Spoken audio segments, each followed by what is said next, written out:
જય શ્રી કૃષ્ણ મિત્રો. ચાલો આજે અમારા ઘરે મગભાત બન્યા છે. તો મને થયું કે ચાલો તમારી જોડે હું મગ બનાવવાની રેસીપી શેર કરું. તો ચાલો આપણે મગ બનાવવાની શરૂઆત કરીએ. એની માટે મેં એક કઢાઈ લઈ લીધું છે. એમાં આપણે તેલ ઉમેરીશું.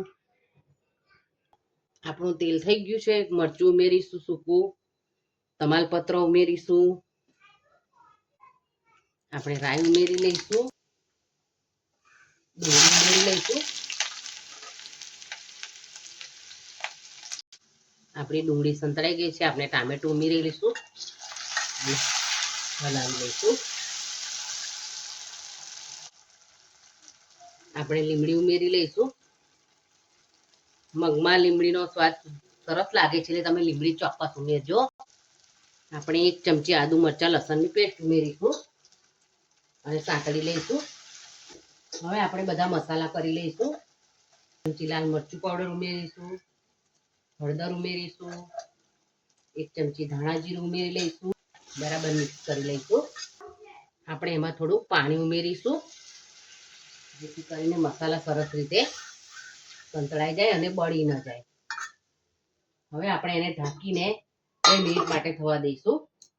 આપણો મસાલો સરસ સંતળાઈ ગયો છે. જો હવે આપણે એમાં મગ ઉમેરી દઈશું. આ મગને મેં 1 કલાક પલાળી અને 4 સીટી કરી લીધી છે. મગ હોય કે કોઈ પણ કઠોળ હોય તો એને હંમેશા પલાળવાનું અને પછી જ એને ઉપયોગમાં લેવાનું. તો એ આપણને પચવામાં હળવું રહેશે. ઘણા લોકો મગ ડાયરેક્ટ બાફવા મૂકે છે, પણ જો તમે પલાળીને પછી એને બાફશો તો તમને મગ પણ પચવામાં હળવા રહેશે. આ રીતે આપણે મગ ઉમેરી દીધા છે. હવે આપણે એમાં પાણી ઉમેરીશું.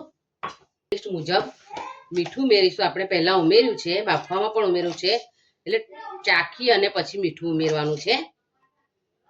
મારે થોડું ઓછું છે એટલે હું ઉમેરું છું.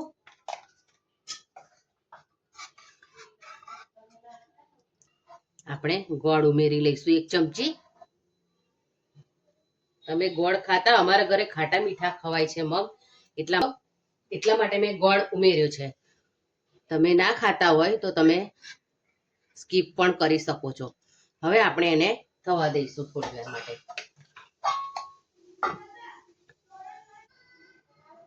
આપણે ગરમ મસાલો ઉમેરી લઈશું, બરાબર મિક્સ કરી લઈશું.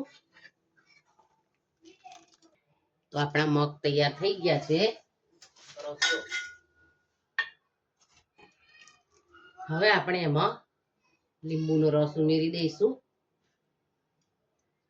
ગેસની ફ્લેમ ઓફ કરીને જ આપણે લીંબુનો રસ ઉમેરીશું. ધાણા ઉમેરી દઈશું. તો તૈયાર છે આપણા મગ. અમારા ઘરે ભાત આ રીતે તૈયાર કરવામાં આવે છે, જીરાસર ચોખાના. તો તૈયાર છે આપણો મગ ભાત. તમે આ મગને રોટલી કે રોટલા સાથે પણ લઈ શકો છો. મગ બનાવવાની રીત તમને ગમી હોય તો તમે મને કોમેન્ટમાં લખીને જરૂર જણાવજો. તો મને પ્રોત્સાહન મળશે બીજી રેસીપી બનાવવાની.